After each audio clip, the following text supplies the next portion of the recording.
Il voulait percer le front allemand. En une journée, on compte 60 000 morts dans les rangs britanniques.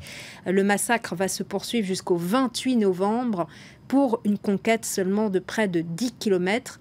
Le principe de cette bataille a été décidé par l'état-major interallié en décembre 1915 lors de la conférence de Chantilly.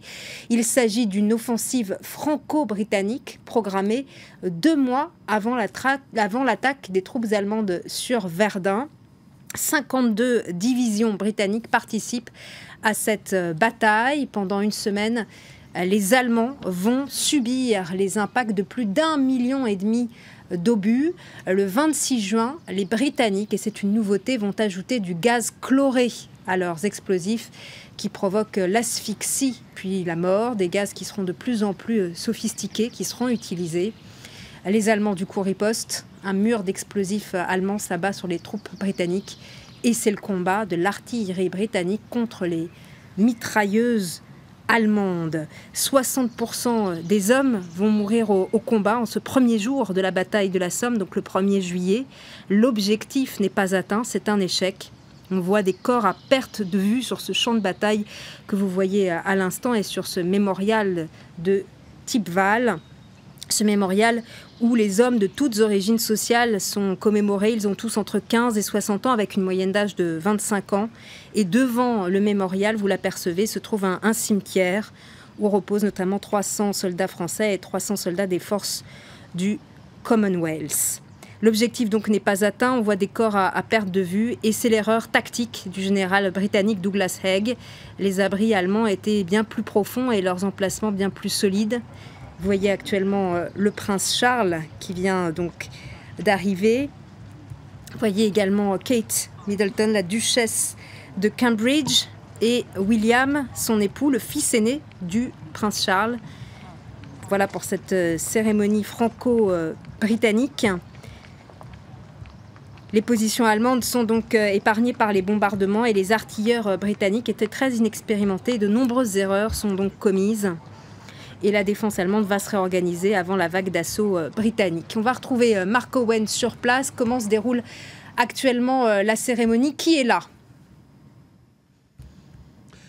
Vous avez parlé déjà de ce qui était carrément une tuerie ici il y a 100 ans.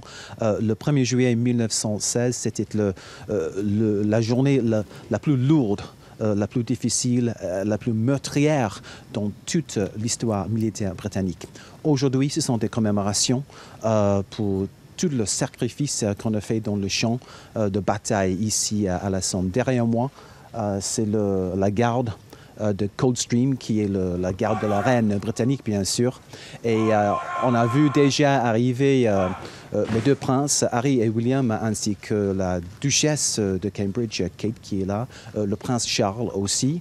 Et on voit arriver maintenant François Hollande et aussi le Premier ministre britannique David Cameron. Donc il y aura des discours, des morceaux de poésie pour commémorer ce qui s'est passé, mais aussi pour parler du sacrifice, mais il faut dire aussi de l'absurdité de la guerre. Parce que pour beaucoup de gens, ce qui s'est passé il y a 100 ans ici à la Somme, ça a incarné vraiment l'absurdité de la guerre.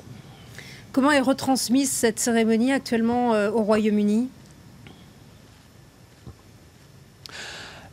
C'est une cérémonie qui est beaucoup regardée au Royaume-Uni parce que les soldats qui sont morts, ce sont des soldats des petits régiments qui sont formés d'emblée pour soutenir l'effort militaire pour battre les Allemands pendant la Première Guerre mondiale.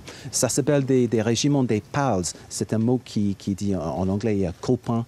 Et comme ça, on a vu beaucoup de gens de la même rue, de même quartier, du même coin qui sont tombés. Et chaque communauté dans le nord d'Angleterre, surtout, était très touchée par tout ce qui s'est passé ici pendant la bataille de la Somme. Par exemple, ma famille, il y a un de mes ancêtres qui son nom est inscrit sur le monument derrière nous.